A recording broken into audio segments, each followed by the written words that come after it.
আসলে শেয়ার করা দরকার কার কাছে?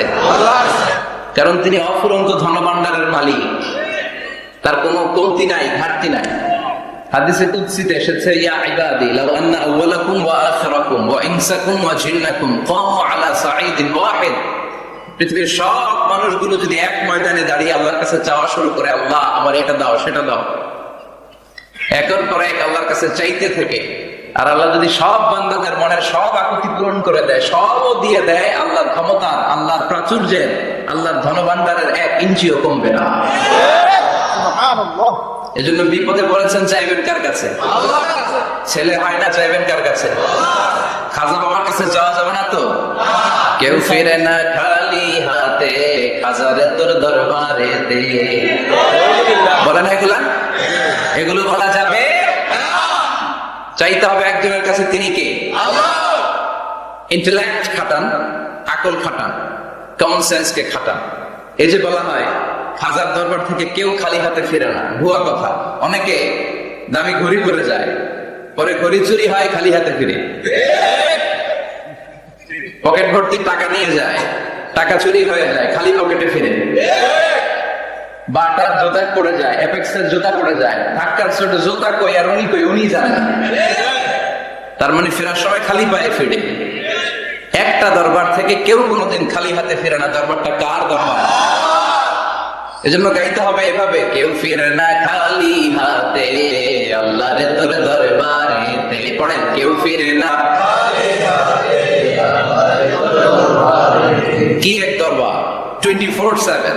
রাত্রিবেলা পৃথিবীর দরবারগুলো বন্ধ হয়, সুপার শপ বন্ধ হয়, শপিং মল বন্ধ হয়, আর রাত যত গভীর হয় আল্লাহর দরবারের দরজা আর তত খুলতে থাকে।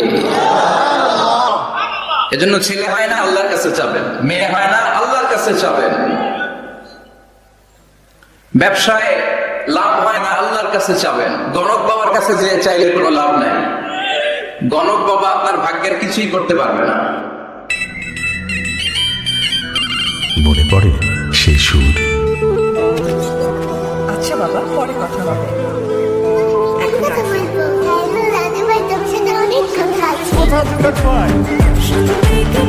যেখানে কথার পর কথা বলে দেশ জুড়ে আমরা গিয়েছি সম্ভাবনার গান।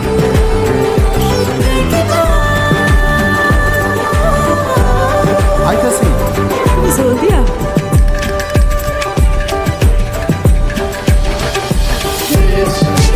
লিখেছি দিন বদলের গল্প।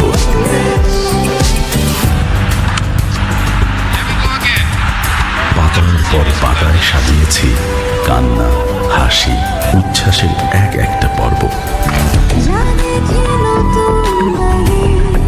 আমরা এঁকেছি এমন সব ছবি যা কেউ ভাবেনি কখনো আগে। সাহসের রং মেখেছি এগিয়ে যাবার ক্যানভাসে।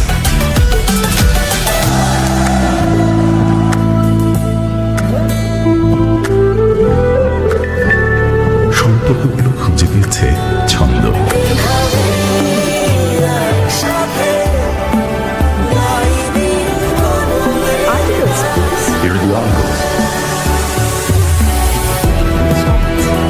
বছর ধরে প্রতিটি মুহূর্তের সাথে, দিন বদলের প্রতিটি স্বপ্নের পাশে আছি, থাকবো আমরা। বাংলা লিংক। ঠিক কিনা? অনেকের চেম্বার থাকে না, যে গুনে গুনে বলে দেয়, বলে যে হাতের রেখায় এটা এই আছে, তুমি বিয়ে করবে এত সালে, চাকরি পাবা এত সালে, তারপর আমেরিকা যাবা এত সালে। আছে না নাই? এগুলোর সাথে ইসলামের কোনো সম্পর্ক? মনে রাখবেন, হাতের রেখাতে কোনো ভাগ্য থাকে না। থাকে? কারণ ভাগ্য তো তারও থাকে যার হাত থাকে না। হাত নাই, পা নাই, এরকম বিকলাঙ্গ সন্তান বাঞ্ছারামপুরে আছে? আছে। তো যেই ছেলেটা হাত ছাড়া জন্মালো, ওর ভাগ্য আছে না? হাতে যদি ভাগ্য থাকে তো ওর ভাগ্য গেল কই? সুবহানাল্লাহ পড়ে। আল্লাহ প্রত্যেককে ইন্টেলেক্ট দিয়ে, কমন সেন্স দিয়ে পৃথিবীতে পাঠিয়েছে। আপনি আপনার কমন সেন্স দিয়ে যদি চিন্তা করেন, তাহলে আপনি বুঝতে পারবেন দেয়ার মালিক হচ্ছে শুধু একজন, তিনি কে? আল্লাহ। আমি আমারে যত বেশি ভালোবাসি, তার চাইতে আমারে বেশি ভালোবাসে কে? আল্লাহ। আপনার বাবা মা আপনার যত ভালোবাসে, তার চাইতে আপনারে বেশি ভালোবাসে কে? আল্লাহ। এজন্য বিপদে আপদে সব সময় আমরা তার কাছে চাইবো। আল্লাহ। তিনি ভালোবাসাকে 100 টুকরা করলেন। কয় টুকরা? ভালোবাসাকে তৈরি করে 100 টুকরা করলেন। 99 টুকরা ভালোবাসা তিনি তার নিজের কাছে রেখে দিলেন, আর মাত্র 1 টুকরা ভালোবাসা পৃথিবীর সব মানুষের মধ্যে তিনি ঢেলে দিলেন। আমরা সবাই মিলে পেয়েছি 1 টুকরা ভালোবাসা। তারপরেও তো ভালোবাসার গানের কোনো শেষ নাই, ঠিক কি না? ভালোবাসার নাটকের শেষ নাই, ভালোবাসার উপন্যাসের শেষ নাই, ভালোবাসার কাহিনীর শেষ নাই। বন্ধু বন্ধুদের ভালোবাসা, গার্লফ্রেন্ড বয়ফ্রেন্ডের ভালোবাসা আছে না নাই? কিন্তু এগুলো কি চালানো যাবে না? বিবাহ বহির্ভূত যত ভালোবাসা আছে সবগুলোকে হারাম করেছে কে? আল্লাহ। ভালোবাসবেন স্ত্রীকে। স্ত্রীর মুখে খাবার তুলে দিলে সদকা দেওয়ার সওয়াব দেয় কে? আল্লাহ। স্ত্রীর হাতের সাথে হাত মিলালে 2 হাতের সগীরা গুনাহ মাফ করে দেয় কে? আল্লাহ। স্ত্রীর চেহারার দিকে তাকালে চোখের সগীরা গুনাহ মাফ করে কে? আল্লাহ। এজন্য তাকাবেন স্ত্রীর দিকে না বাবার দিকে, শালীর দিকে, কাজিনের দিকে তাকানো যাবে? এক নজর ভুল করে কোন নারীর দিকে এট এ গ্ল্যান্সে পড়ে যেতেই পারে। আধুনিক ভাষায় এটা বলে ক্রাশ। কি বলে? তার মানে প্রথম ক্রাশ এটা মাফ করে দেবে কে? কিন্তু দ্বিতীয় ক্রাশ ওইটা মাফ হবে না। সাইয়েদনা আলীকে বিষ্ণু বললেন, ইয়া আলী লা তুতবি'আন নাজরাতান নাজরা। আলী, 1 নজর যদি ভুল করে কোনো বেগানা নারীর দিকে পড়ে যায় চোখটা নামাও। Lower your gauge, lower your eyesight. চোখ নামাও, তাকিও না আবার। প্রথম নজর তোমার জন্য ক্ষমা, দ্বিতীয় নজর তোমার জন্য গুনাহ।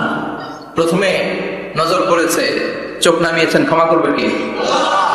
আবার তাকালেন, আবার তাকালেন, বারবার তাকানোর কারণে গুনাহ আছে না নেই? এজন্য প্রথম নজর ক্ষমা, দ্বিতীয় নজর গুনাহ। অনেকে কৌশল করে বলে প্রথম নজর যেহেতু ক্ষমা, 1 নজরে আধা ঘন্টা তাকিয়ে থাকবে।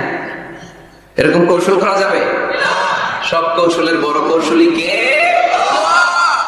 এজন্য ছেলে নাই, মেয়ে নাই, পাসপোর্ট দিয়ে রেখেছেন, ভিসা লাগে নাই, পরীক্ষার্থী, গোল্ডেন এ ক্লাসের আশা রাখো, চাইতে হবে একজনের কাছে। কোন গণক বাবা, কোন সাধু বাবা, কোন পীর বাবার কাছে গেলে কিছু পাওয়া যায় না। কারণ পীর সাহেব রাত্রেবেলা নিজেও কান্দে কার কাছে, ঠিক কিনা? এজন্য আমরা আল্লাহর কাছে চাইবো। আল্লাহ ভালোবাসাকে 100 টুকরা করে নিজের মধ্যে 99 টুকরা ভালোবাসা রেখে দিলেন, আর পৃথিবীর সবার মধ্যে 1 টুকরা ভালোবাসা ভাগ করে দিলেন। ওই 1 টুকরা ছিটে ফোটা লক্ষ লক্ষ নবীরা পেয়েছে, আগের উম্মতেরা পেয়েছে, এই জামানার লোকেরা পেয়েছে, আমি পেয়েছি, উনি পেয়েছে, উনি, আমরা সবাই মিলে 1 ভাগ। আর ওনার মধ্যে কয় ভাগ?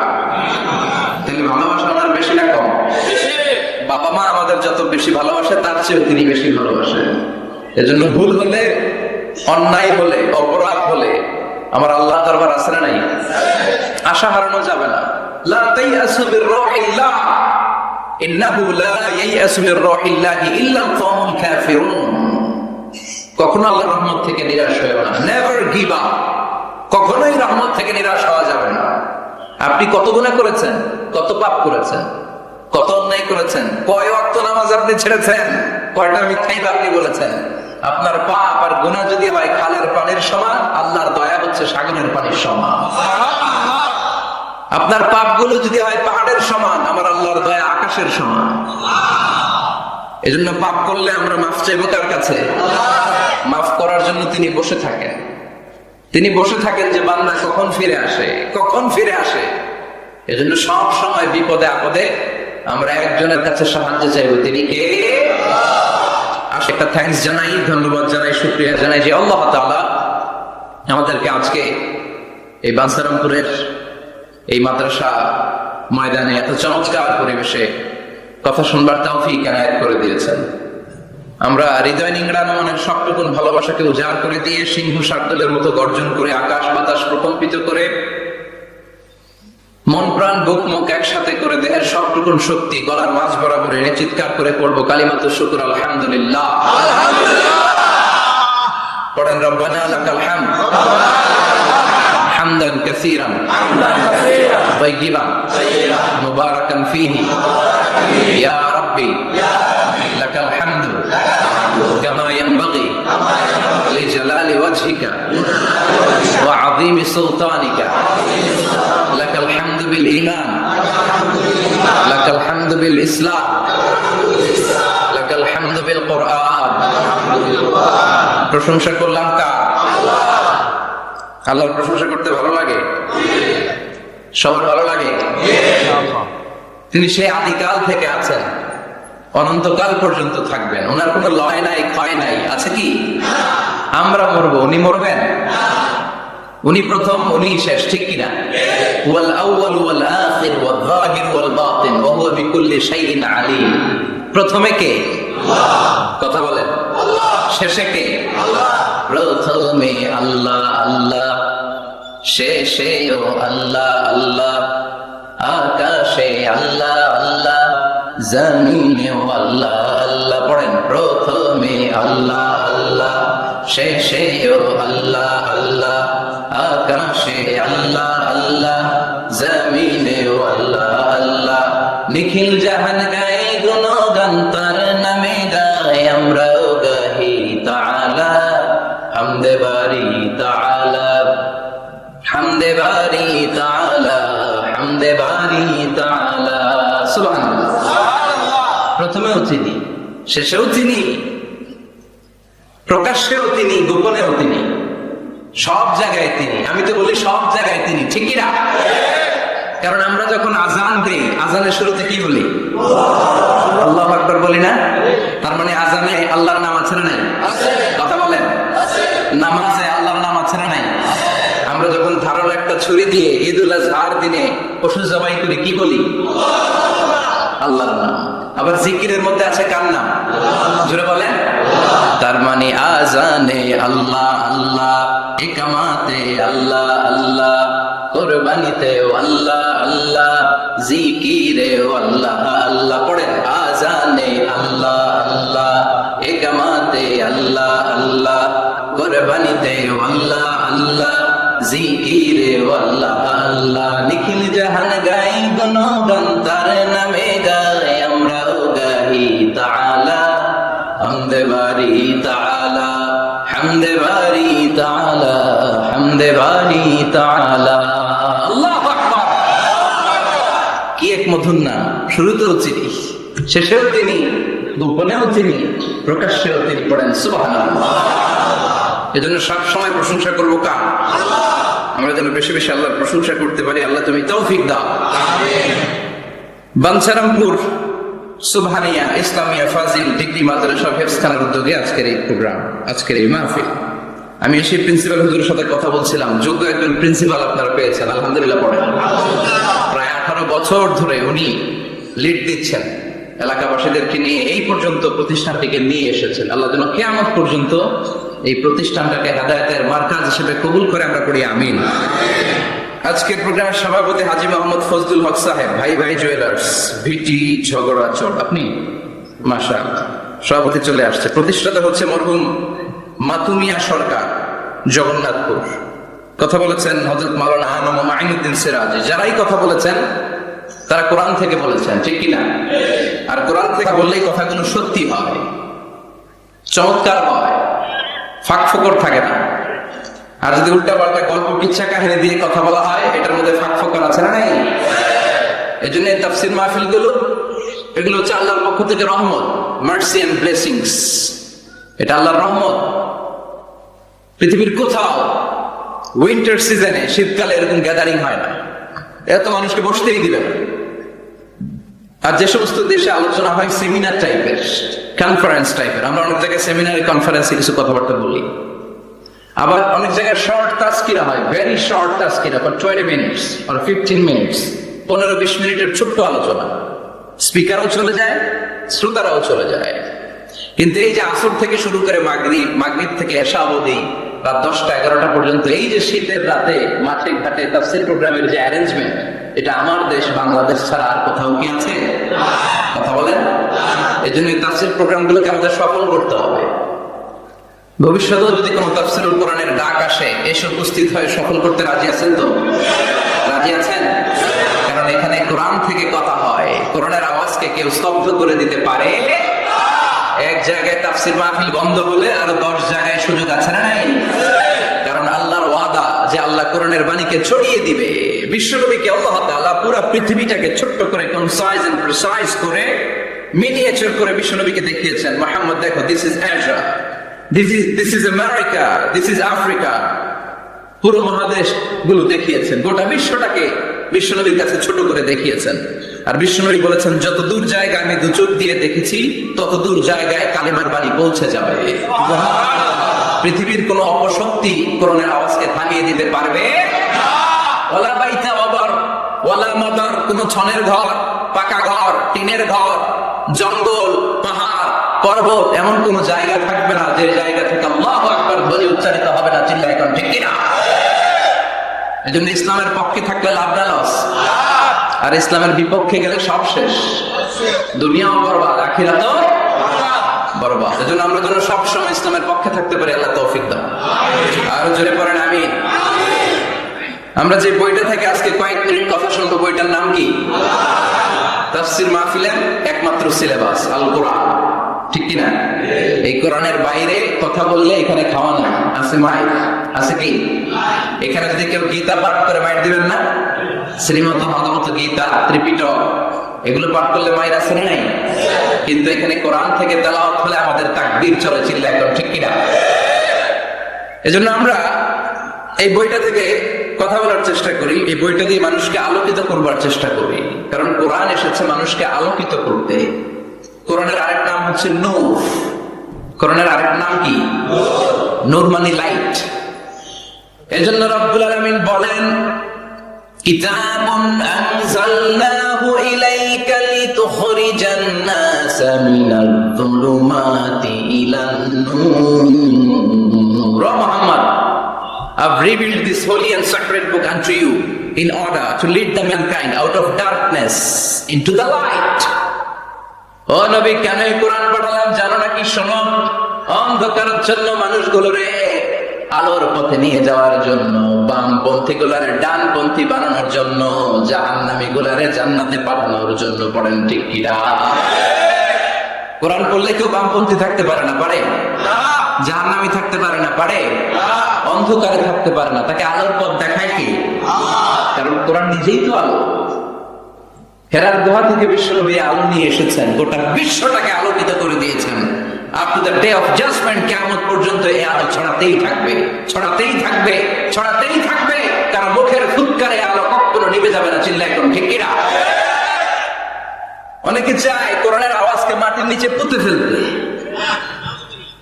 ইসলামকে মাটির নিচে পুঁতে ফেলতে, কিন্তু ওরা জানে না ইসলাম হচ্ছে বীজের মতো, চারা বীজের মতো। চারা বীজ মাটিতে পুঁতে দিলে কি হয়?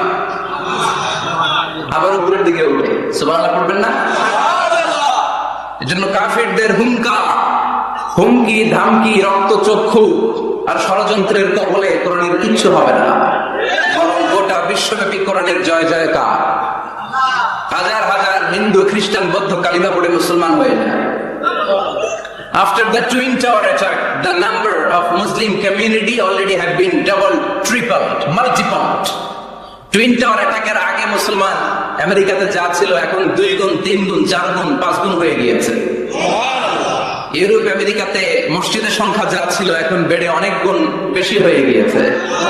দিন দিন লোকজন কালিমা পড়ে কনভার্টেড মুসলিম হতে শুরু করেছে।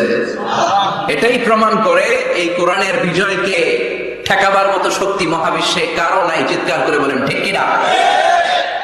এজন্য আল্লাহ বললেন, নবী, কিতাবুন আনজালনাহু ইলাইকা লিতুখরিজান নাসা মিনাল যুলুমাতি ইলান নূর।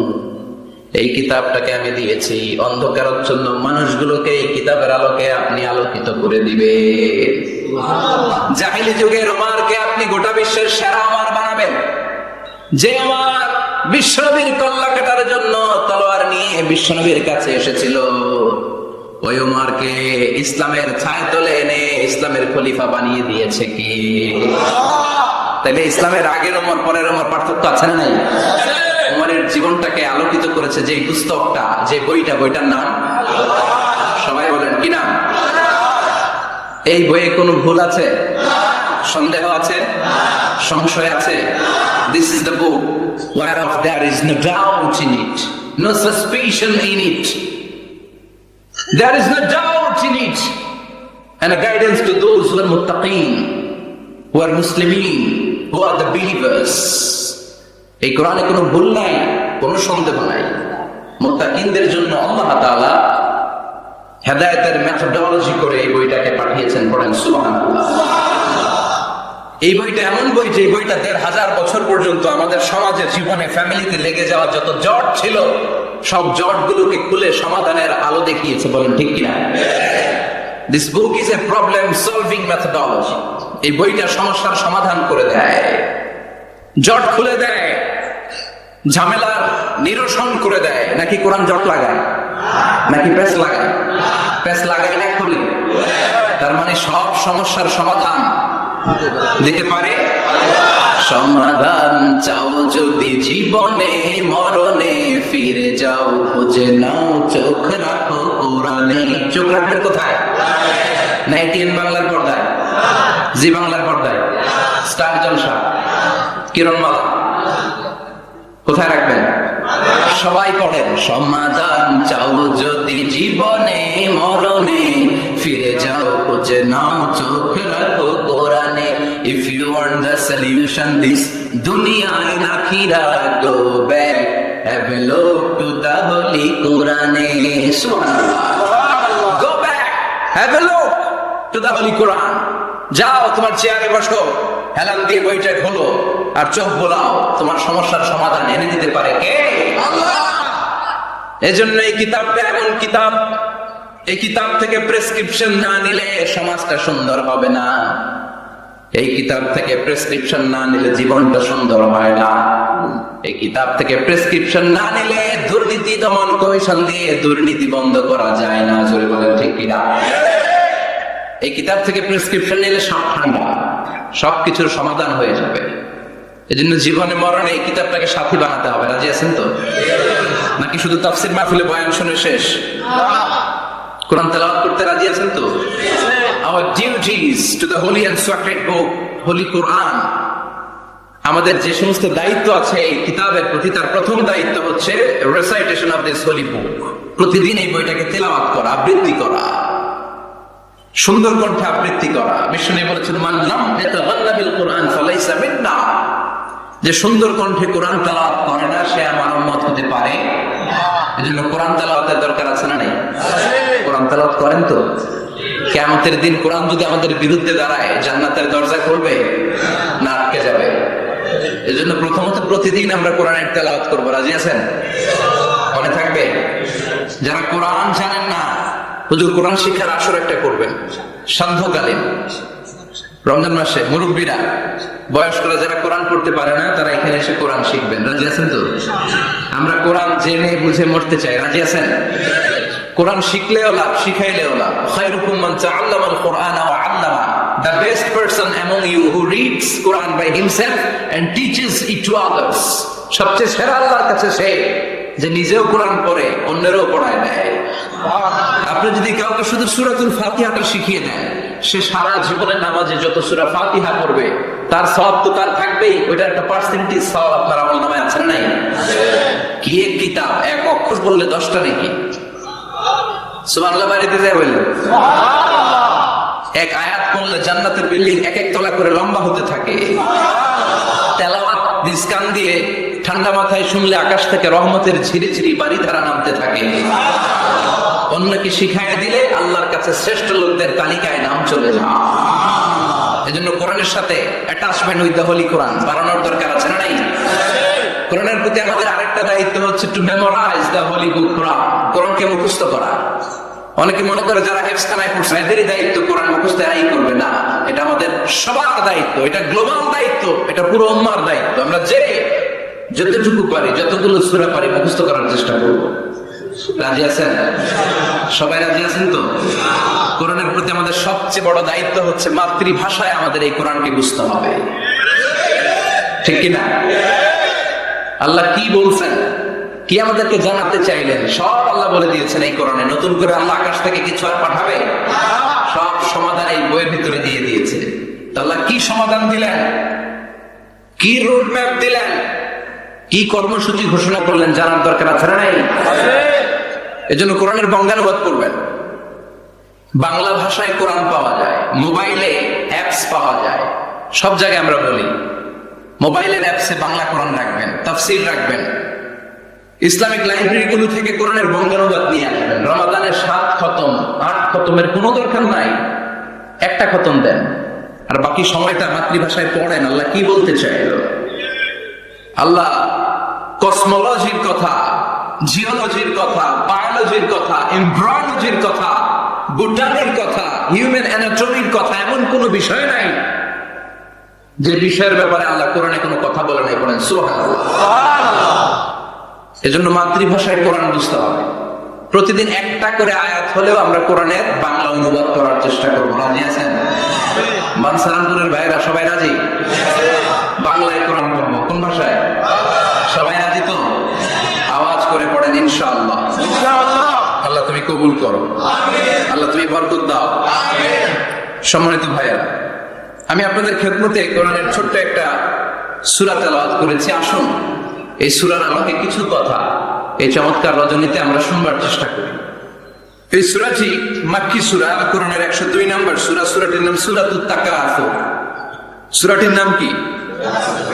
আত-তাকাসুর। ছোট্ট সাইজের একটি সূরা, অনেকের মুখস্থ আছে না? নাই? বিশ্বনবী একবার রাত্রিবেলা সাহাবাদেরকে বললেন, তোমাদের মধ্যে কে আছো রাতের বেলা 1000 কোরআনের আয়াত করে বিছানায় ঘুমোতে যাওয়া? হাত তোলো। কেউ হাত তোলে না। ওমি 1000 আয়াত কি বারের কাছে কথা কথা বলেন? বিশ্বনবী বললেন, কে আছো তোমাদের মধ্যে রাত্রিবেলায় বিছানায় ঘুমোতে যাওয়ার আগে 1000 কোরআনে কারীমের আয়াত তেলাওয়াত করে ঘুমাতে যাবা? দাঁড়াও। কোন সাহাবী দাঁড়ায় না। বিশ্বনবী ডানে তাকায়, বায়ে তাকায়, সামনে তাকায়, কেউ হাত তোলে না। বিশ্বনবী বললেন, ও সাহাবারা, এবার বলো তোমাদের মধ্যে কে কে আছো সূরাতুত তাকাসুর পরে রাত্রে বিছানায় ঘুমোতে যেতে পারবা? এবার সব হাত উঠে গেছে। সুবহানাল্লাহ পড়েন। বিশ্বনবী বললেন, তোমাদের মধ্যে যদি কেউ রাত্রিবেলা একবার সূরাতুত তাকাসুর তেলাওয়াত করে বিছানায় ঘুমোতে যাও, আমলনামায় 1000 আয়াত তেলাওয়াতের সওয়াব দিয়ে দিবে কি? চিৎকার করে আল্লাহু আকবার। একবার রাতে পড়বেন 1000 কোরআনের আয়াত তেলাওয়াতের সওয়াব আমলনামায় চলে যাবে। পড়েন আলহামদুলিল্লাহ। আত-তাকাসুর, আত-তাকাসুর মানে সম্পদ নিয়ে, প্রাচুর্যতা নিয়ে, অর্থ নিয়ে বাড়াবাড়ি করা, গর্ব করা, অহংকার করা। সাহাবাদের মধ্যে দুইটা গ্রুপ, কথা বলতে বলতে কথার পিঠে কথা, কথার নাম লতা, ঠিক কিনা? কথা বলতে বলতে ঝগড়া লেগে গিয়ে দুই গ্রুপ। এক গ্রুপ বলে আমরা বেশি সম্মানিত, আরেক গ্রুপ বলে তোরা না আমরা। একদল বলে আমাদের ওটের সংখ্যা বেশি, তোমাদের এত ওট নাই। আরেক দল বলে আমাদের ছাগলের সংখ্যা বেশি, তোমাদের এত ছাগল নাই। আরেক দল বলে আমাদের দলে নেতা খেতার সংখ্যা বেশি, তোদের দলে কোনো নেতা নাই। এই কথা নিয়ে ঠেলাঠেলি আসরা নাই। তার মানে সাহাবারা দুনিয়ার ভোগের সামগ্রী, দুনিয়ার সম্পদ, ক্ষমতা নিয়ে পরস্পর ঝগড়া শুরু করে দিল। সাহাবীদের সাথে বিষয়টা মানায় না। সাহাবীদেরকে শিক্ষা দেওয়ার মাধ্যমে গোটা বিশ্বের জন্য আল্লাহ মেসেজ হিসেবে ওই মুহূর্তে সূরাটা নাজিল করে বললেন, আলহাকুমুত তাকাসুর হাত্তা যুরতুমুল মাকাবির। পড়েন আল্লাহু আকবার। আল্লাহ বললেন, আলহাকুমুত তাকাসুর, সম্পদের প্রাচুর্য তোমাদেরকে পাগল বানিয়ে দিয়েছে। হাত্তা যুরতুমুল মাকাবির, এই সম্পদের প্রাচুর্যতার কথা, মোহের কথা তোমরা বলতে পারবে না যতক্ষণ না তোমরা কবরে যাবা। কই যাবা? কথা বলেন। একদিন মাটির ভেতরে হবে ঘরে মন আমার, কেন বান্ধ দলান ঘরে মন আমার, কেন বান্ধ দলান ঘর। একদিন মাটির ভেতরে হবে ঘরে মন আমার, কেন বান্ধ দালান ঘর। কবরের ঘর আসল ঘর, এটা আল্লাহ বুঝাতে চাইলেন। হাত্তা যুরতুমুল মাকাবির, মাকবার মানে কবরস্থান, এটার প্লুরাল হলো মাকাবির। আল্লাহ বললেন এই কবরস্থানে যাওয়ার আগ পর্যন্ত দুনিয়া কামার লোভ আর লালসা তোমাদের কমবে। আলহাকুমুত তাকাসুর, দুনিয়ার প্রাচুর্যের লোভে পড়ে মোহে পড়ে তোমরা পাগল হয়ে গিয়েছো। সম্পদ আর অর্থের বড়াই করতে করতে আখিরাতকে তোমরা বেমালুম ভুলে গিয়েছো। এই দুনিয়া আসল দুনিয়া নয়, আসল জগৎ হলো আখিরাতের জগৎ। বলেন ঠিক কি না? আলহাকুমুত তাকাসুর, অর্থ, সম্পদ, বিত্ত, বৈভব, ক্ষমতা, এগুলো অর্জনের আকাঙ্ক্ষা আমাদেরকে পাগল বানিয়ে দিয়েছে। কিসের নেশার যে আমরা ছুটছি, শুধু ছুটছি প্রতিযোগিতার প্রতিযোগিতা। কোন দিকে যাচ্ছি আমরা নিজেরাও জানি না। জোরে বলেন ঠিক কিনা? চাহিদার আমাদের শেষ নাই। যার যত বেশি তার চাহিদা তত বেশি। গাড়ি আছে বাড়ি চাই, বাড়ি আছে নারী চাই, এটা আছে ওটা চাই, ওটা আছে সেটা চাই, এরকম চাহিদা আছে না নাই? যারে আল্লাহ দিয়েছে বেশি তার চাহিদাও তত বেশি। ঠিক কিনা? এজন্য আল্লাহ বললেন আলহাকুমুত তাকাসুর, তোমাদের চাহিদার কোনো কমতি নাই, তোমাদের চাওয়া পাওয়ার কোনো শেষ নাই। যার সাইকেল আছে সে মোটর সাইকেল চায়, মোটর সাইকেল আছে তো প্রাইভেট কার চায়, প্রাইভেট কার আছে মনে মনে ভাবে প্লেনে চড়তে পারলে একটু ভালো হয়। এরপরে কয় হেলিকপ্টার আছে না নাই? যিনি মেম্বার হয়েছেন তিনি ভাবলেন সামনে চেয়ারম্যান হইলে একটু ভালো হয়। যিনি আপনাদের ভোটে চেয়ারম্যান হয়ে গেলেন মনে মনে ভাবে এবার যদি একটু পার্লামেন্টে যাইতে পারি খারাপ হয় না। কথা বলুন, পার্লামেন্টও নিছেন ওনারে, এবার মনে মনে ভাবে একটা মন্ত্রণালয়ের দায়িত্ব যদি পাই খারাপ হয় না। এলাকার উন্নয়ন বেশি বেশি করা যাবে, মন্ত্রীও হয়ে গেছে, এবার মনে মনে ভাবে আর আছে একটা। জোরে কর, ওইটার সুযোগ এই দেশে নাই, ওইটার সুযোগ এই দেশে নাই। হয় উনি নয় উনি। কথা কর, এই দুই ফ্যামিলির বাইরে আমাদের আর কোনো গতি নাই। তো গতি যেহেতু নাই, ওনারা ভালোভাবে চালাক, আমাদের কোনো কথা নাই। বলেন ঠিক কিনা? যারাই আমাদের নেতা হবে আল্লাহ সুন্দরভাবে তাদেরকে দেশটা চালানোর তৌফিক দাও পড়ে না। এজন্য আল্লাহ বললেন আলহাকুমুত তাকাসুর হাত্তা যুরতুমুল মাকাবির, দুনিয়ার লোভ লালসা প্রতিযোগিতা তোমাদেরকে পাগল বানিয়ে দিয়েছে। পাগল পাগল হয়ে গিয়েছি, আরো চাই, আরো লাগবে আমার, আরো লাগবে। এরকম মানসিকতা আমাদের অন্তরের ভেতরে আছে না নাই? এই মানসিকতারে বলে ফকিরি মানসিকতা। কথা কন, বারবার যারা চায় কি বলে? ফকিরনি। জুমার দিন জুমার নামাজের পরে 5 টাকা দিলেন, দেখবেন আপনার তার থাপা দিয়ে তৈরি আরেকজনের কাছে যায়, ওনারটা নিয়ে আবার আরেকজনের কাছে যায়। যেদিকে এই টাকা দেয় ওইদিকে উনি আসেন নাই, কারণ নাম হলো ফকির। নাম কি? আমরা সবাই এরকম ফকির। ধনী হলো একজন, তিনি কে? আনতুমুল ফুকারাউ ইলাল্লাহ ওয়াল্লাহু হুয়াল গনিয়ুল হামিদ। আল্লাহ বললেন গোলাম তোরা সবাই ফকিরের বাচ্চা। আমরা কি?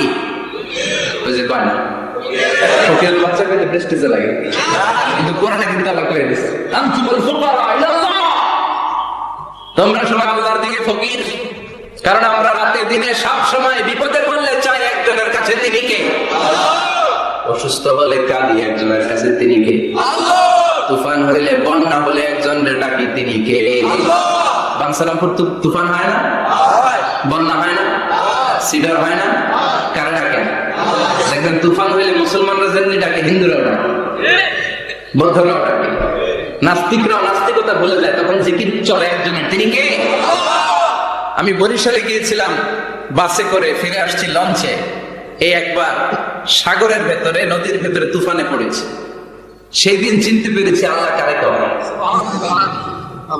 কারণ আমি শহরে বড় হয়েছি, সাঁতার জানি, স্বাভাবিক সাঁতার, এদিকে ফলাইলে ওদিকে যেতে পারো, কিন্তু নদী কি সাঁতারে পারাইতে পারবো? কথা কম। প্রচন্ড তুফান, সদরঘাটে ভিড়তে আর 2 ঘন্টা বাকি। জাহাজ টলমল শুরু করেছে। এবার দেখলাম জাহাজের ভেতরে যত মহিলাগুলো আছে সব চিল্লায় আর ডাকে কারে? হিন্দুগুলাও ডাকে কারে? বৌদ্ধগুলাও ডাকে কারে? হঠাৎ করে তুফান থেমে যায়, আবার ধাক্কা মারে, আবার চিল্লান। আছে না নাই? সবার মুখে এক আওয়াজ, বাঁচাও। আমি বললাম কে বাঁচাইবো? হুজুর আপনি, আপনি দোয়া কালাম পারেন, আপনি বাঁচান। আমি কইলাম আমারে বাঁচাইবো কেডা? আল্লাহ ছাড়া বাঁচানোর কেউ নাই। এজন্য আল্লাহ বললেন আল্লাহাকুম আলহাকুমুত তাকাসুর হাত্তা যুরতুমুল মাকাবির, তোমরা সম্পদের লোভে, দুনিয়ার লোভে পাগলের মতো হয়ে গিয়েছো। ফকিরদের যে স্বভাব, সেরকম স্বভাব তোমাদের মধ্যে ঢুকেছে, ঠিক কিনা? আরো চাই, আরো লাগবে, আরো দাও, সব খামো, সব আমার। পেটটা একটু ঢুকে, সব খাইব, পেট তো দূর, কিন্তু বলে কি সব খাবো। আনলিমিটেড ডিমান্ড, শেষ নাই। প্রতিযোগিতার পর প্রতিযোগিতা। উনার কত টাকা, আমার টাকা তার চেয়ে বেশি লাগবে। ওর বাড়ি কয়টা, আমার বাড়ি আর কয়েকটা বাড়ানো লাগবে। ওর বিল্ডিং যদি হয় 5 তলা, আমার লাগবে 6 তলা। কিন্তু উনি তাহাজ্জুদ পড়ে, আমারও তাহাজ্জুদ করা লাগবে। এই টেনশন আছে নাকি? কথা বলেন। ওনার বাড়ি 5 তলা, আমারটা লাগবে 8 তলা। বিষ্ণু বলেছেন, one of the minor sign before the day of judgment, people will start to compete to construct high-rise buildings. কিয়ামতের আগে লোকজন বড় বড় বিল্ডিং বানানোর প্রতিযোগিতা শুরু করে দেবে। وَأَنْتَرَ الْحُفَاةَ الْعُرَاةَ الْعَالَةَ رِيَاءَ الشَّاءِ يَتَطَاوَلُونَ فِي الْبُنْيَانِ। বিষ্ণু বললেন, তোমরা দেখবে এমন কিছু লোক সমাজের গরিব ছিল, পায়ে দেওয়ার মতো জুতা ছিল না, গায়ে দেওয়ার মতো জামা ছিল না, পেটে দেওয়ার মতো খাবার ছিল না, হু হু করে তারা বড় লোক হয়ে গিয়েছে। আর সমাজের এদিকে সেদিকে আনাচে কানাচে বিল্ডিং বানানোর প্রতিযোগিতা করতে শুরু করেছে। আছে না নাই? বানসারামপুরে মুরব্বী যারা আছেন একটু বলেন তো, আজ থেকে 20 বছর আগে এরকম একটা বিল্ডিং, টাওয়ার, ফাউন্ডেশন ছিল কুমিল্লা শহরে, চট্টগ্রামে, ঢাকায়? আজ থেকে 20 বছর আগে এখন যেমনি টাওয়ার বানানোর প্রতিযোগিতা এগুলো ছিল? কথা বলে। তার মানে এগুলো কিয়ামতের আলামত। একটার পর একটা, একজন বানায় 100 তলা, আরেকজন বানায় 150 তলা, আরেকজন বলে না আমারটা বানাইতে হবে 200 তলা। আছে না নাই? জেদ্দাতে এবার হজে জেদ্দায় দেখলাম যে সবচেয়ে বড় টাওয়ারটা কাজ এখনো শেষ হয় নাই। 19 সালে খুব সম্ভব ওরা কমপ্লিট করতে পারবে। গত 5 বছর ধরে চালাইয়েই যাচ্ছে। কিংডম টাওয়ার 1000 মিটার উঁচু। হিসাব বোঝেন তো? 1000 মিটার মানে কয় কিলোমিটার? 1 কিলোমিটার। একটা বিল্ডিং যদি 1 কিলোমিটার উঁচা হয়, এটার সামনে যে তাকাতে পারবেন? টুপি পরে যাবে না পিছনে? কথা বলেন। 1 কিলোমিটার উঁচু, দি কিংডম টাওয়ার, সৌদি আরবের জেদ্দা নগরীতে অবস্থিত। আরেকটা আছে দুবাইতে, বুর্জ আল খলিফা, 818 মিটার উঁচু। কিংডম টাওয়ার হচ্ছে 170 তলা, আর বুর্জ আল খলিফা 163 তলা। কাবা ঘরের পাশে আরেকটা টাওয়ার আছে, জমজম টাওয়ার। এটার দি মক্কা রয়্যাল ক্লাব টাওয়ার বলে। হাজী সাহেবরা দেখে আসছেন না? বড় একটা ঘড়ির মনোগ্রামও আছে। এটা 120 তলা। কয় তলা? 120 তলা। চায়নাতে একটা আছে সাংহাই টাওয়ার। তাইওয়ানে একটা আছে দি টাইপেডান 101, 101 তলা। আমি যেখানে পিএইচডি করি, বছরের বেশিরভাগ সময় থাকি, মালয়েশিয়াতে একটা আছে। আমরা শপিং করতে গেলে মাঝে মাঝে ওখানে যাই। 2 ভাইয়ের মতো দাঁড়ায় আছে, পেট্রোনাস টুইন টাওয়ার। স্থানীয়রা এটারে বলে KLCC। 41st 42nd ফ্লোরে একটা ব্রিজ আছে, এই টাওয়ার থেকে ওই টাওয়ারে যাওয়া যায়। ইয়াতাতাওয়ালুনা ফিল বুনিয়ান, বিল্ডিং বানানোর প্রতিযোগিতা। ওমিয়া কিয়ামতের দিন ইসরাফিলের সিঙ্গার ফুৎকারে ইদা জুলজিলাতিল আরদু জিলজালাহা, একটা ভূমিকম্প যে তৈরি হবে, গোটা বিশ্বে যে একটা ভূকম্পন হবে, ওই ভূকম্পনের জন্য একটা টাওয়ার টিকে থাকবে নাকি? থাকবে।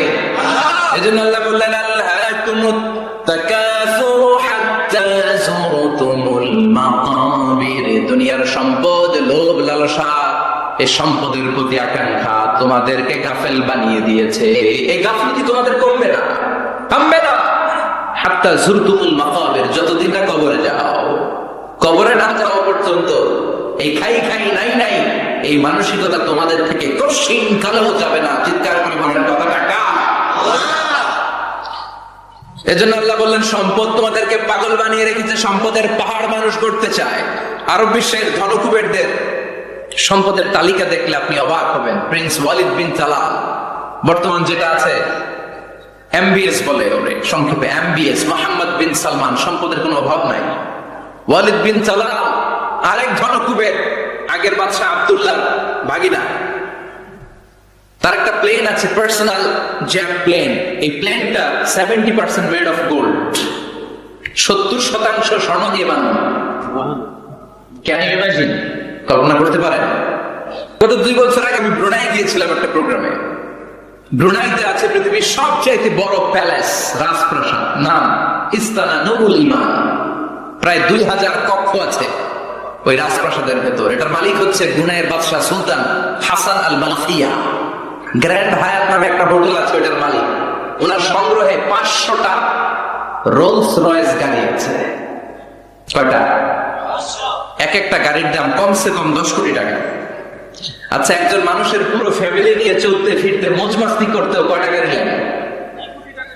হ্যাঁ, একটা গাড়ি, 2টা গাড়ি, সর্বোচ্চ 3টা গাড়ি, ঠিক কিনা? সে তার সংগ্রহে 500 রোলস রয়েস গাড়ি রেখেছে। আর Lamborghini, Ferrari, Porsche, Maybach, Bugatti, Range Rover, Volkswagen, BMW, Mini Cooper, Mercedes Benz, এই ব্র্যান্ডের গাড়ির কোনো অভাব না। আরো লাগবে তার, আরো লাগবে। কোথায়? রেঞ্জ রোভার বেরিয়েছে নতুন নিউ ব্র্যান্ডের, বিএমডব্লিউ 9 সিরিজ কোথায়? আরো গাড়ি লাগবে। এরকম মানসিকতা আজও আরবের ধন কুবরদের মধ্যে আছে না নেই?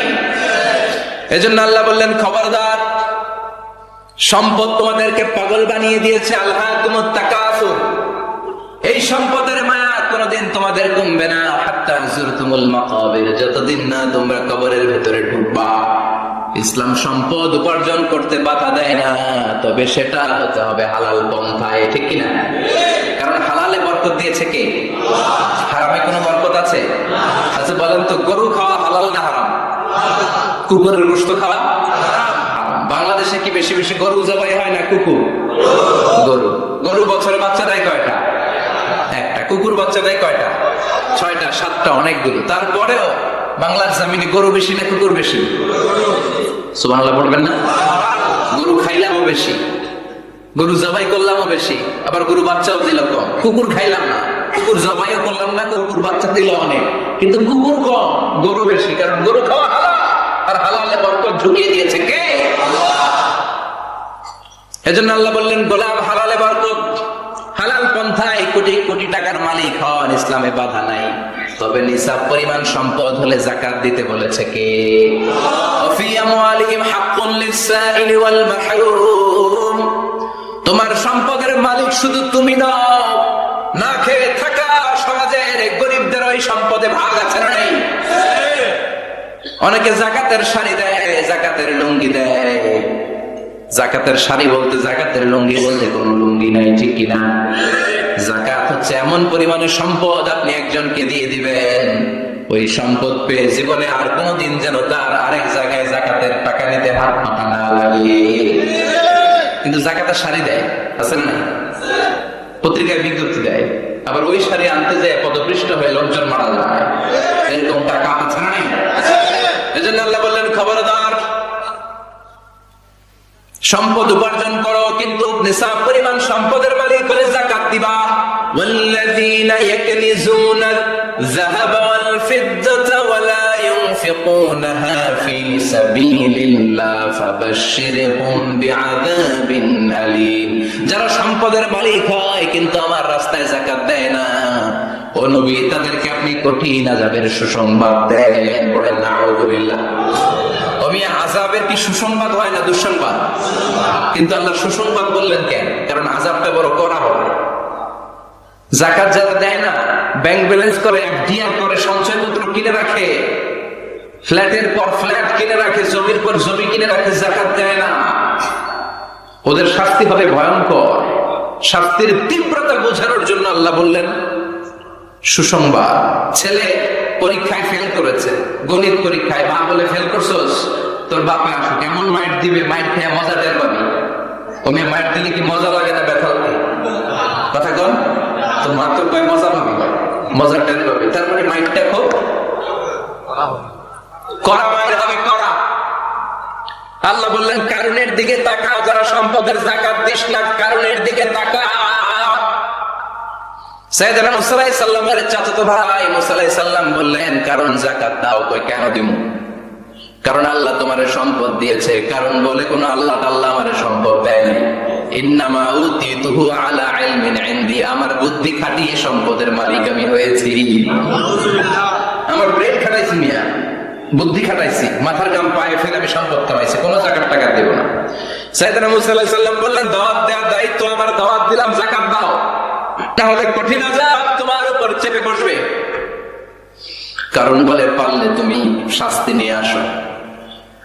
সাইয়েদনা মুসা আলাইহিস সালাম আল্লাহর বললেন, আল্লাহ অনেক আমি দাওয়াত দিলাম, গরিব দুঃখীদের মাঝে যাকাত দেন, আপনি শাস্তি পাঠান। রব্বুল আলামিন বললেন, কিছুক্ষণের মধ্যে পুরো জমিনটা কারণ তার সম্পদ সহ সব কিছুকে মাটিতে দাবিয়ে দিবে। ফাখাসাফনা বিহি ওয়া বিদারিহিল আরদ, হঠাৎ করে পুরো জমিন কারণের সম্পদ সহ মাটিতে টান দিতে লাগলো। আমি জায়গাটা নিজে দেখে এসেছি। আমি মিশরে পড়াশোনা করেছি, তো মিশরের কায়রোতে ছিলাম। কায়রো থেকে প্রায় 100 মাইল দূর হবে একটা শহর আছে ফাইউম। এই ফাইউম শহরে বহাইরা কারুন, কারুনের সব সম্পদ সহ বাড়িঘর সহ জমিন যেখানে দাবিয়ে তাকে জমিনের ভেতরে বুক গর্ভস্থ মাটির ভেতরে ঢুকিয়ে ফেলেছে, ওই জায়গাটা আজও ঠিক ওই রকম আছে। ওখানে একটা লেক হয়ে গিয়েছে, হ্রদ। মিশরীরা এখন মাছ ধরে। জমিন তাকে ভিতরে টানতে লাগলো, হাঁটু পর্যন্ত টেনে ফেলার পরে সে বলে, আমি উঠে যাব। কোমর পর্যন্ত মাটির ভেতরে কেটে গেল, সে বলল, আমি বেঁচে যাব। এবার গলা পর্যন্ত যখন দেহটা মাটিতে দেবে যায়, এবার হাত তুলে বলে, মুসা সব সম্পদ তোমার, আমার বাসা। এমন ভালো মানুষ সোজা আঙ্গুলে কি সবসময় উঠে না। ও মুসা, সম্পদ নাও, আমার বাসা, বাঁচতে চাই। সাইয়েদনা মুসা বলে, দ্য টাইম ইজ আপ, সময় শেষ। যখন দাওয়াত দিয়েছি তখন যদি দাওয়াত মেনে নিতা বেঁচে যেত, এখন আমারও কিছু করার নাই, আমি গেলাম। ইয়াতাজালজালু ফিল আরদ হাত্তা ইয়াউমুল কিয়ামা, প্রতিদিন সহিহ বুখারীর বর্ণনা 1 বিঘত পরিমাণ আল্লাহ তাআলা জমিনকে আদেশ দিয়েছেন কারুন এবং তার সম্পদকে প্রতিদিন 1 বিঘত করে জমিনের ভেতরে নিতে থাকবে, up to the day of judgment, কিয়ামত পর্যন্ত কারুন তার সম্পদ সহ জমিনের ভিতরে যেতেই থাকবে, যেতেই থাকবে। চিল্লায় পড়েন সুবহানাল্লাহ। এজন্য আল্লাহ বললেন, সম্পদ তোমারে বাঁচাতে পারে না, ক্ষমতা তোমারে বাঁচাতে পারে না, বাঁচাতে পারে একজন, তিনি কে?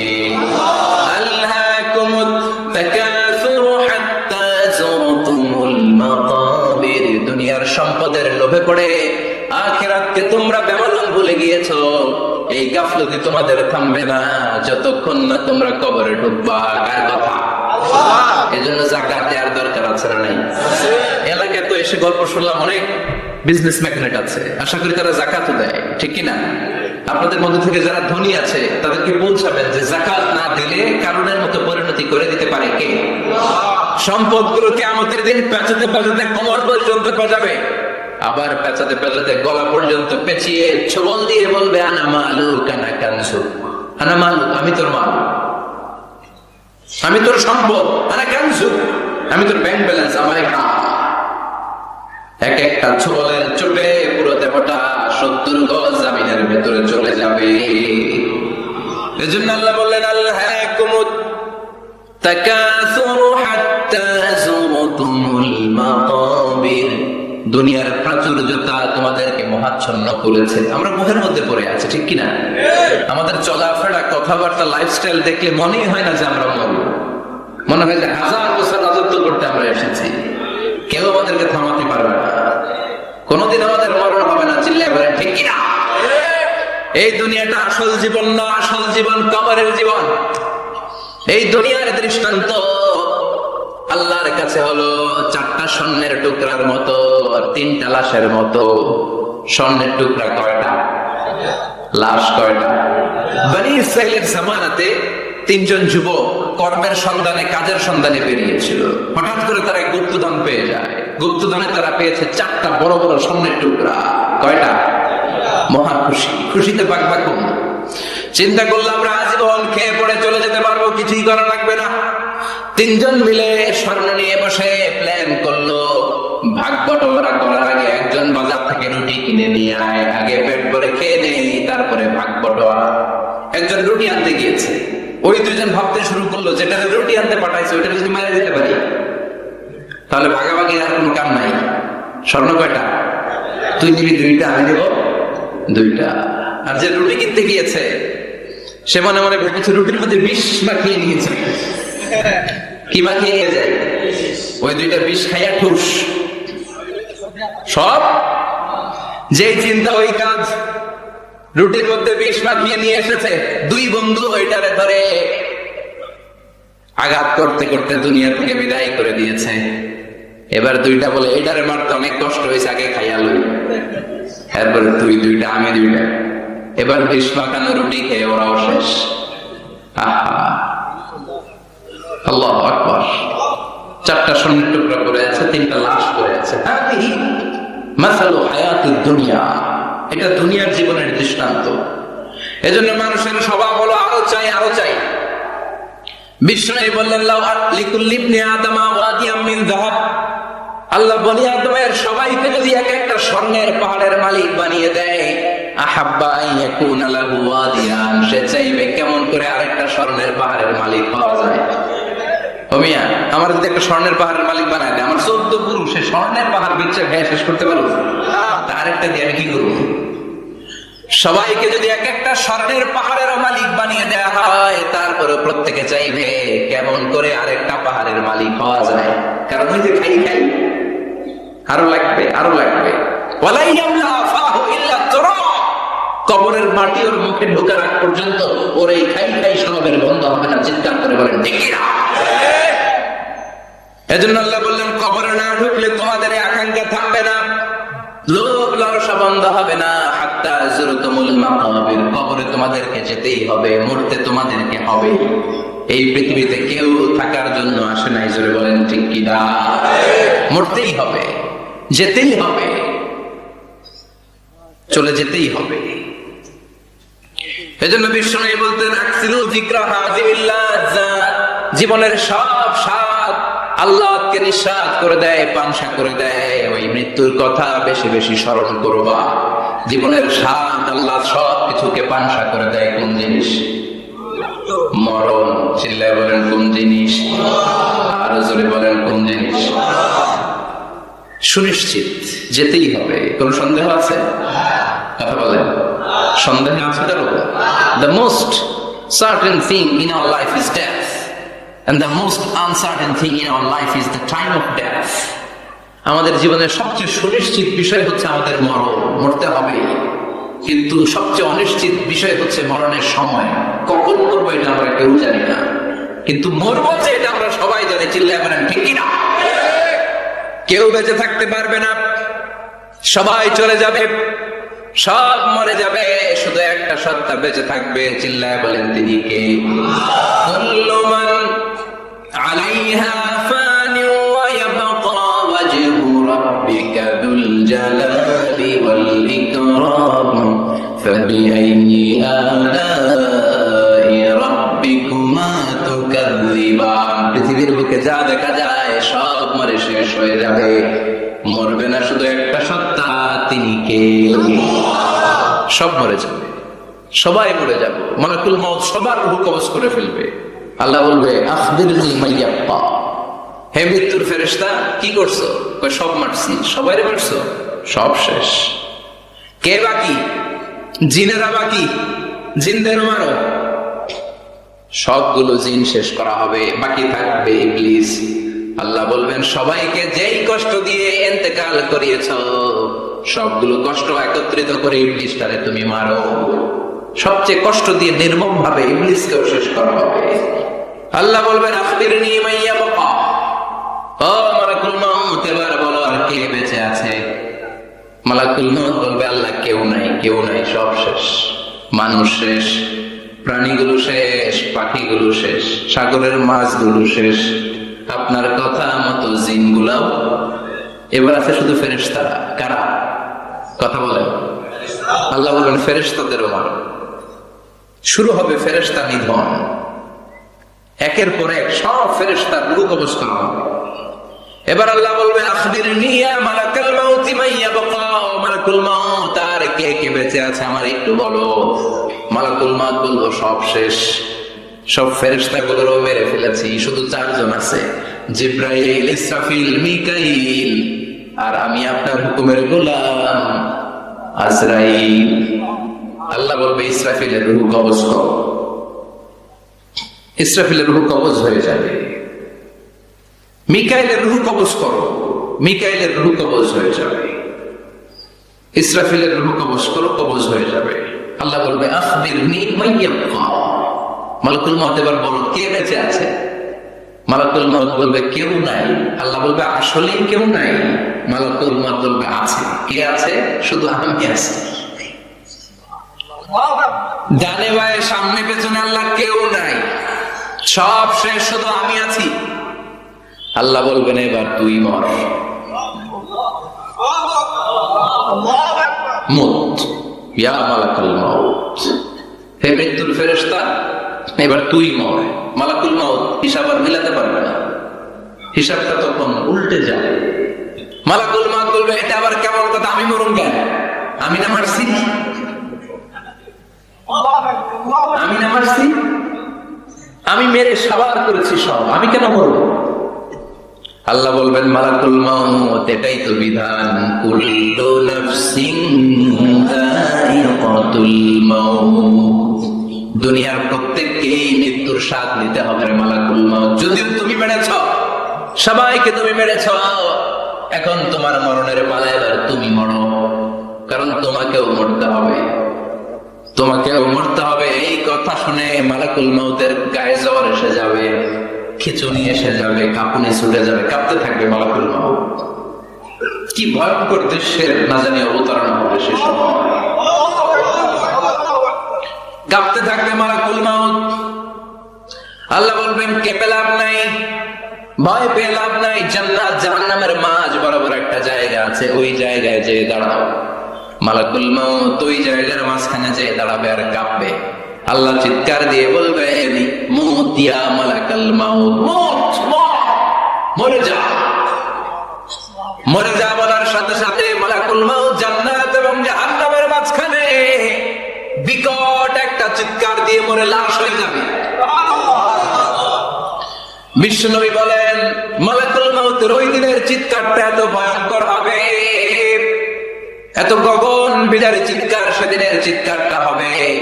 দুনিয়ার মানুষগুলো যদি তখনও দুনিয়ায় বেঁচে থাকতো, কিয়ামত হওয়ার জন্য আলাদা করে ইসরাফিলের সিংহায় ফুৎকার দেওয়ার দরকার হতো না।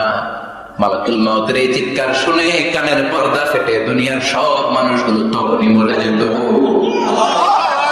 ভয়ঙ্কর চিৎকার হবে। মালাকুল মউত শেষ, এবার সামনে পেছনে ডানে বায়ে উপরের নিচে কেউ নাই, একজন ছাড়া, তিনি কে? আল্লাহ সেদিন হুঙ্কার দিবেন। আল্লাহ বলবেন পৃথিবীর বড় বড় প্রধানমন্ত্রীরা কোথায়, প্রেসিডেন্টরা কোথায়, আইনাল মুলুক, যারা ক্ষমতার দাপট দেখিয়েছে তাদেরকে কোথায়? আইনাল বিহার, সাগরগুলো কোথায়? আইনাল আনহার, নদীগুলো কোথায়? নীল নদ, মিসিসিপি, মিসৌরি নদ, গঙ্গা নদ, এই নদীগুলো কোথায়? নদগুলো কোথায়? আইনাল আশজার, বড় বড় বট গাছগুলো কোথায়? আইনাল জবাবেরা, আইনাল মুলুক, অত্যাচারের স্টিম রোলার যারা আমার মুমিন বান্দাদের উপর চালিয়েছে, ওই বেয়াদব গাদ্দার মুনাফিকগুলো কোথায়? ডানে বায়ে কেউ নাই, আল্লাহ একাই হুঙ্কার দিবেন। হুঙ্কার ছেড়ে তিনি বলবেন লিমানিল মুলকুল ইয়াউম, লিমানিল মুলকুল ইয়াউম, who belongs the kingdom today. আজকে ক্ষমতা কার? চিৎকার করে বলেন আজকে ক্ষমতা কার? আল্লাহ নিজেই উত্তর দিবেন লিমানিল মুলকুল ইয়াউমা লিল্লাহিল ওয়াহিদিল কাহ্হার। আজকে ক্ষমতার মালিক মহাবিশ্বের কেউ নয়, ক্ষমতার মালিক হলেন একজন, তিনি কে? কেউ থাকবে না, সব চলে যাবে, একজন ছাড়া, তিনি কে? এজন্য আল্লাহ বললেন আল্লাহকুমুত তাকাসুরু হাত্তা যুরতুমুল মাকাবির। দুনিয়ার লোভ লালসা তোমাদেরকে মোহাচ্ছন্ন করে রেখেছে, এই মোহ কোনদিন তোমাদের কাটবে না। হাত্তা যুরতুমুল মাকাবির, যতদিন না কবরে ঢুকবা। চিল্লায় বলেন ঠিক কিনা? এজন্য বিশ্বনবী বলতেন কবর হলো জাহান্নামের প্রথম স্টেশন, কবর হলো আখিরাতের প্রথম স্টেশন। কবরের এই স্টেশনে যদি মাফ পাওয়া যায়, সামনে যতগুলো স্টেশন পার হতে হবে সবগুলারে সহজ করে দিবে কে? আর কবরের স্টেশনে যদি গন্ডগোল লাগে, সামনে আরো গন্ডগোল আছে, বেশি না কম? এজন্য বিশ্বনবী বলতেন, আল কবর ইম্মা রাওদাতুম মিন রিয়াদিল জান্নাহ আও হুফরাতুম মিন হুফারিন নার। কবর হয়তো কারো জন্য জান্নাতের বাগান, কিংবা কারো জন্য জাহান্নামের গর্ত। আমরা আল্লাহর কাছে দোয়া করি, আল্লাহ আমাদের সকলের কবরগুলোর জান্নাতের বাগান বানিয়ে দাও। এজন্য বিশ্বনবী সব সময় দোয়া করতেন, আল্লাহুম্মা ইন্না নাউযু বিকা মিন আযাবিল কবর। ও আল্লাহ, কবরের আযাব থেকে তুমি আমাদের বাঁচাও, পড়েন আমিন। বিশ্বনবী বলতেন, আমি দেখেছি কবরের মধ্যে তোমাদেরকে প্রশ্ন করা হবে, কবরে তোমাদের পরীক্ষা নেওয়া হবে। পুরো দুনিয়াটাই যেমনি পরীক্ষা, আখিরাতের প্রথম স্টেশন কবরেও পরীক্ষা আছে না? প্রশ্ন আছে না? কয়টা? জোরে বলে। মুমিনদের জন্য 4টা, কাফিরদের জন্য 3টা। ভালো করে জানেন, চিল্লায় বলেন, মুমিনদের জন্য কয়টা, কাফিরদের কয়টা? প্রশ্নপত্র ফাঁস করে দিছে কে? কথা কম। এরপরও যদি ফেল করি, দোষ কার? দোষ আমাদের, আমাদের দোষ। কবর দেওয়ার পরে 40 কদম যখন আত্মীয়রা চলে যায়, 2জন ফেরেশতা আসবে, বসাবে। এই ঘটনাটা আমারও ঘটবে, আপনারও ঘটবে, বিশ্বাস হয়? প্রস্তুত আছেন তো? বসিয়ে দেওয়া হবে। মুমিন বান্দাকে প্রথম প্রশ্ন করবে, আমার রব, তোর রবের নাম কি? মুমিন বান্দা বলিষ্ঠ কণ্ঠে বলে দিবে, আল্লাহ আমার রব, এই রবই আমার সব। পড়েন, আল্লাহ আমার রব, এই রবই আমার সব। দমে দমে তনু মনে তারি অনুভব। তোমার দুনিয়াতে আমি যেদিকে তাকাই, ততই নিয়ামতে ডুবে আছি সবাই। পাখালির গানে শুনি তাসবিহ কলরব, তাসবিহ কলরব। আল্লাহ আমার রব, এই রবই আমার সব। পড়েন আমিন। আমরা যেন আল্লাহ বলিষ্ঠ কণ্ঠে বলতে পারি, আল্লাহ আমার রব, তুমি কবুল করো। পড়েন আমিন। প্রথম প্রশ্ন খালাস। দ্বিতীয় প্রশ্ন না দিয়ে উত্তর, দিনের নাম কি, ধর্মের নাম কি? চিৎকার দিয়ে আমরা বলবো আমাদের ধর্মের নাম।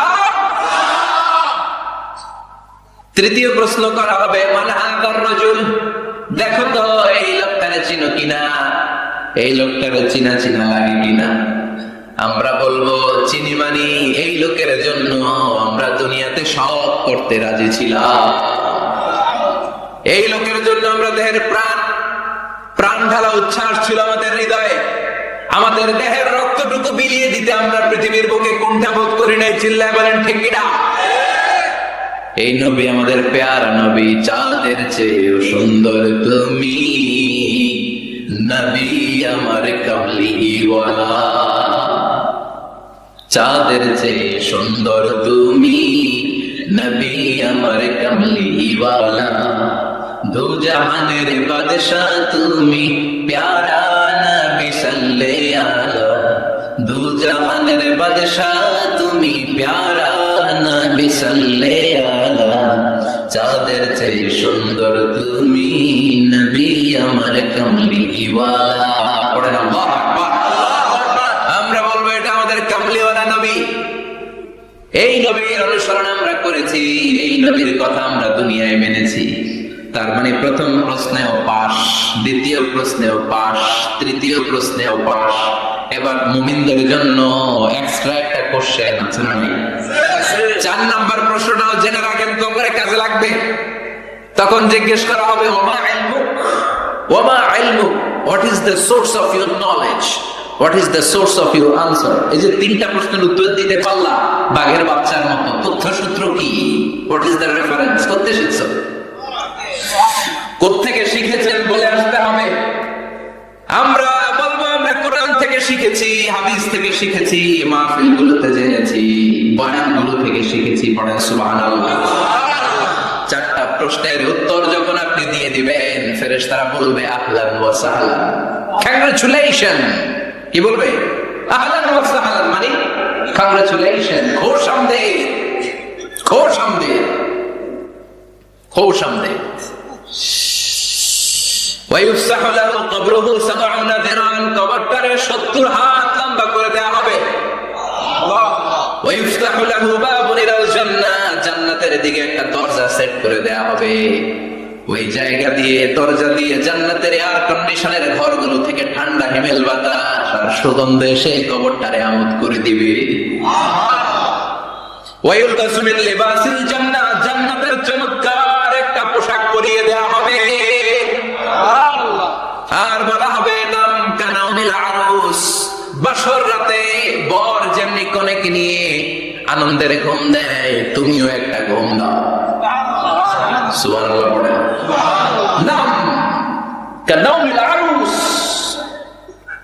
বাসর রাতে বর যেমনি কনেকে নিয়ে ঘুমায়, মধুর একটা ঘুম আপনার সেদিন হবে। ইসরাফিলের সিংহার আওয়াজ ওই হুইসেল বাজার আগ পর্যন্ত ওই ঘুম কেউ আপনার ভাঙাতে পারবে না। আল্লাহ কবরের 4টা প্রশ্ন, এগুলোর সঠিক উত্তরে দিয়ে জান্নাতের পোশাক পরে আমরাও যেন ঘুমিয়ে থাকতে পারি, তৌফিক দাও।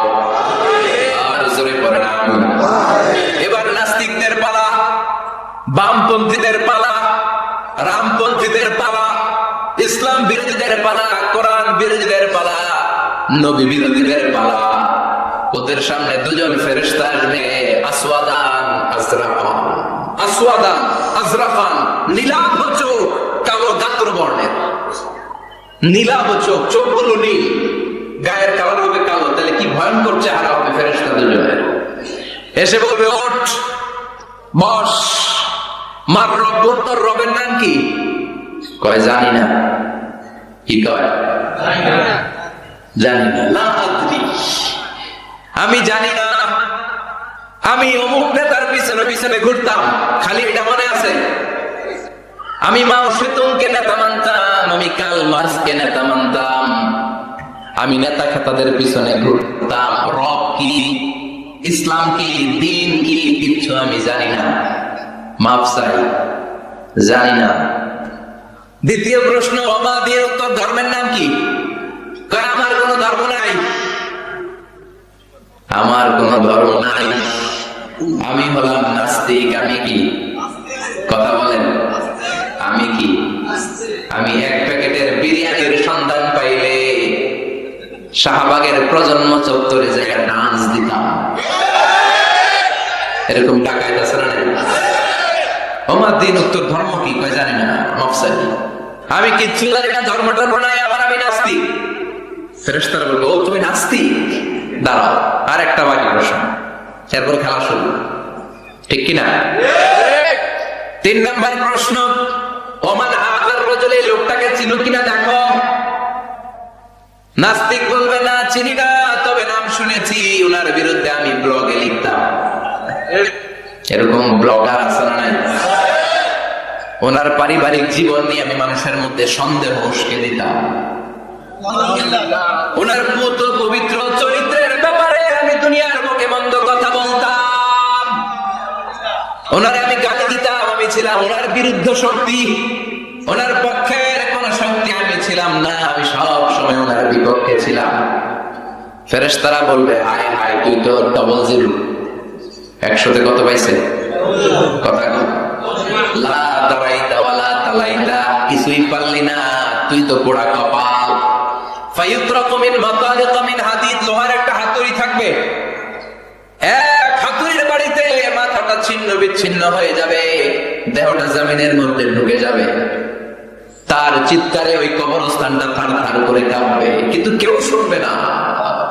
মানুষ আর জিন ছাড়া সবাই শুনবে। এই জন্য মাঝে মাঝে কবরস্থানে দেখবেন গরু বেঁধে রাখলে রশি টসি ছিঁড়া গরু দেয় দৌড়, আছে না? এক একটা আঘাত এসে ছিন্ন বিচ্ছিন্ন হয়ে যাবে। ইউকালু লিল আরদি, জমিনকে বলা হবে ইলতাইমি, চাপ দাও, প্রেসার মারো।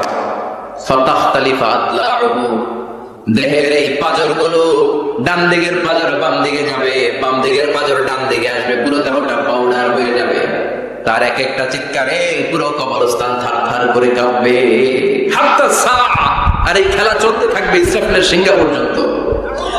মুমিনের ঘুম চলতে থাকবে ইসরাফিলের, আর ওর সাথে ফেরেশতাদের খেলা আছে না নাই? এটার নাম ফাইনাল খেলা। কি খেলা? কথা বলেন, আর জোরে বলেন। এজন্য আল্লাহ বললেন, কবরে তোমার যেতেই হবে। আল্লাহ التكاثر حتى زرتم المقابر কবরে তোমাকে যাওয়াই লাগবে কবরের শাস্তি তোমার পেতেই হবে কবরের পরীক্ষার সম্মুখীন তোমাকে হতেই হবে যারা বলেন ঠিক কিনা এজন্য মাঝে মাঝে কবরস্থানে যাওয়ার দরকার আছে না নাই বিষ্ণু বলেছেন নাহাইতুকুম আন জিয়ারাতিল কবর আমি এক সময় কবর জিয়ারত করতে নিষেধ করতাম আলআন ফাজুরুহা এখন বললাম কবর জিয়ারত করার সমস্যা নাই কিন্তু কবরে পড়ে থাকা ব্যক্তিটার কাছে কিছু চাওয়া যাবে নাকি কথা বলেন আল মাইয়িতু ফিল কবর কাল গরিকু ফিল বাহর সাঁতার না জানা ব্যক্তি সাগরে পড়লে যত অসহায় কবরে পড়ে থাকা ব্যক্তি তার চাইতে বেশি অসহায় সে আপনাকে কি দিবে আপনি দিয়ে আসবেন যে আপনি সালাম দিয়ে আসবেন দোয়া দিয়ে আসবেন সে আপনার কিচ্ছু করতে পারে না করতে পারে একজন তিনি কে এজন্য খবরদার কবরস্থানে আগরবাতি দেয়া যাবে না মোমবাতি দেয়া যাবে না লাল শালু দেয়া যাবে না মশারি দেয়া যাবে না অনেকে কবরস্থানে মশারি টাঙ্গায় আসে না নাই কেন মশা কামড়ায় তো মশারি দেয় কেন ঘটনাটা কি দেখবেন যে বেয়াদবটা কবরস্থানে যে মশারি দেয় মাজারে মশারি দেয় ওর বাপের মশায় খায় ওর মায়ের ডেঙ্গু রোগ কামড়াইতে কামড়াইতে ওর মায়ের ডেঙ্গু জ্বর ওর বাবারে কামড়ায় মশায় খায় মারে মশায় খায় মা বাবারে মশারে না দিয়ে মাজারে দিয়ে আসে কপাল পোড়া মাজারে মোমবাতি দিয়ে আসে আছে না নেই মোমবাতি কেন দেয় ভিতরে আলো নাই নাকি কপাল পোড়া মোমবাতি দিবেন যেখানে ইলেকট্রিসিটি নাই যেই ঘরে আলো নাই ওই ঘরে আলো দিলে আপনার বাবার কবরে আলো দিয়ে দিবে কে আর মাজারে যায় মোমবাতি দেয় ছাগল দেয় গরু দেয় মানত করে আছে না নাই মানত করতে হবে একজনের নামে ইন্নী নাযারতু লিররহমানি সাওমা আল্লাহ ছাড়া কারো নামে মানত করা চলবে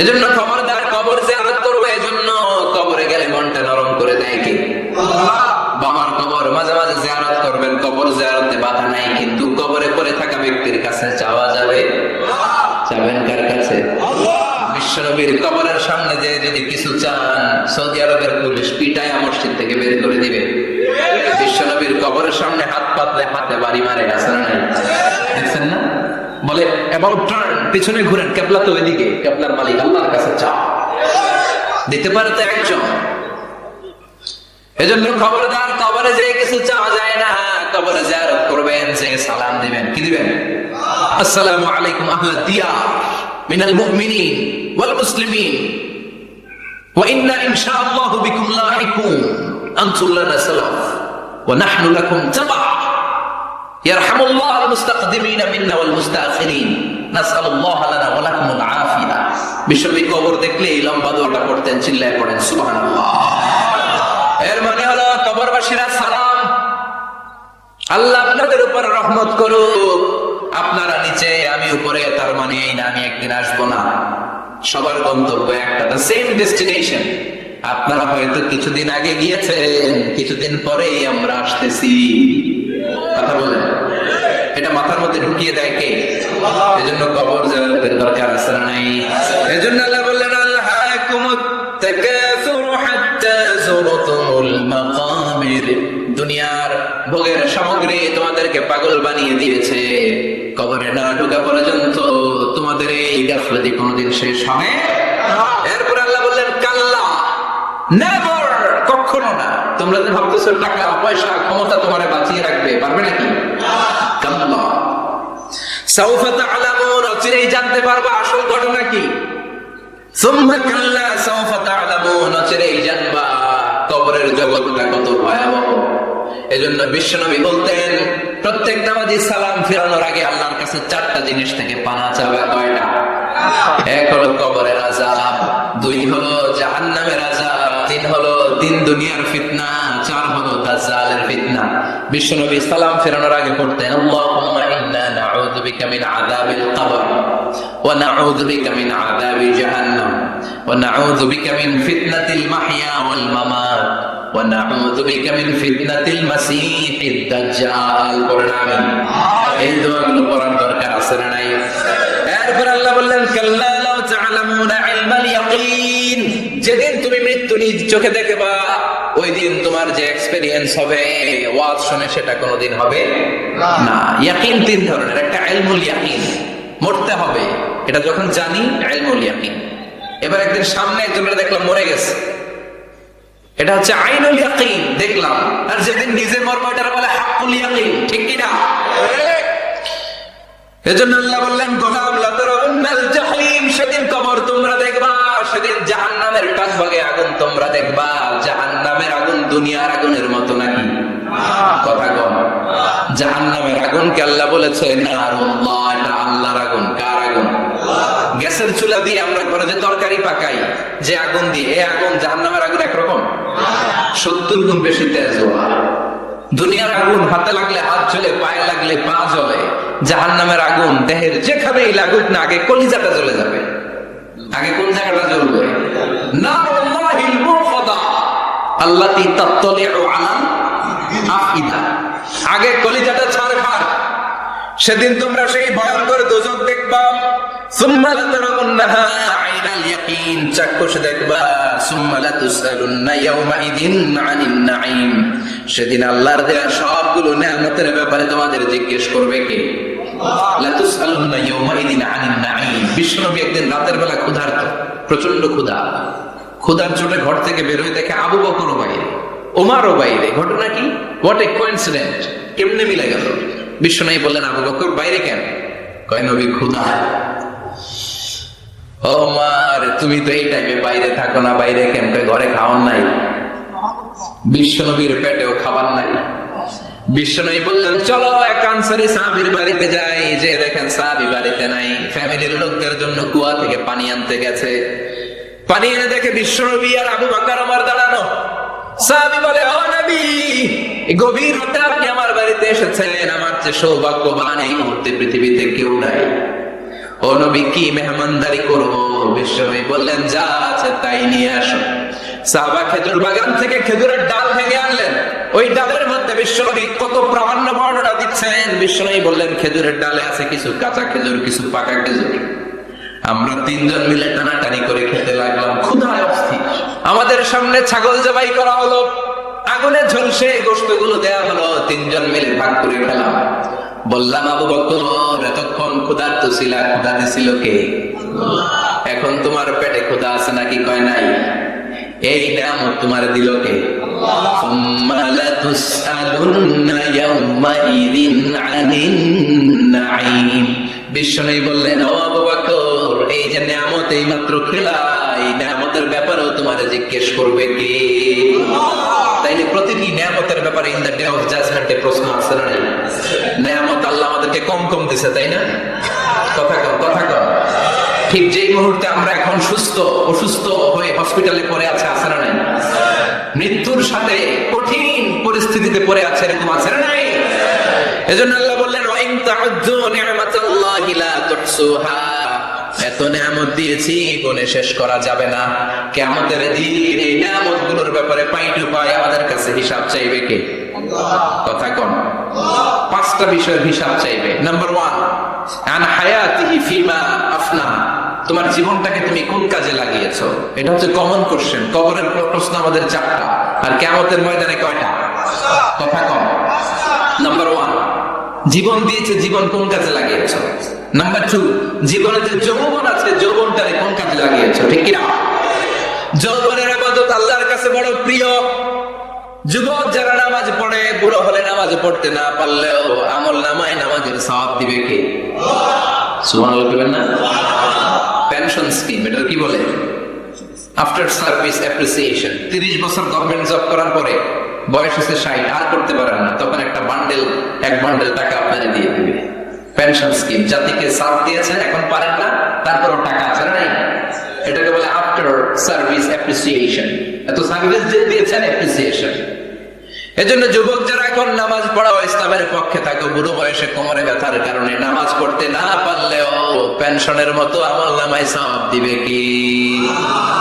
আবার 7 শ্রেণীর ব্যক্তিকে কিয়ামতের ময়দানে রাব্বুল আলামিন আরশের নিচে ছায়া দিবেন।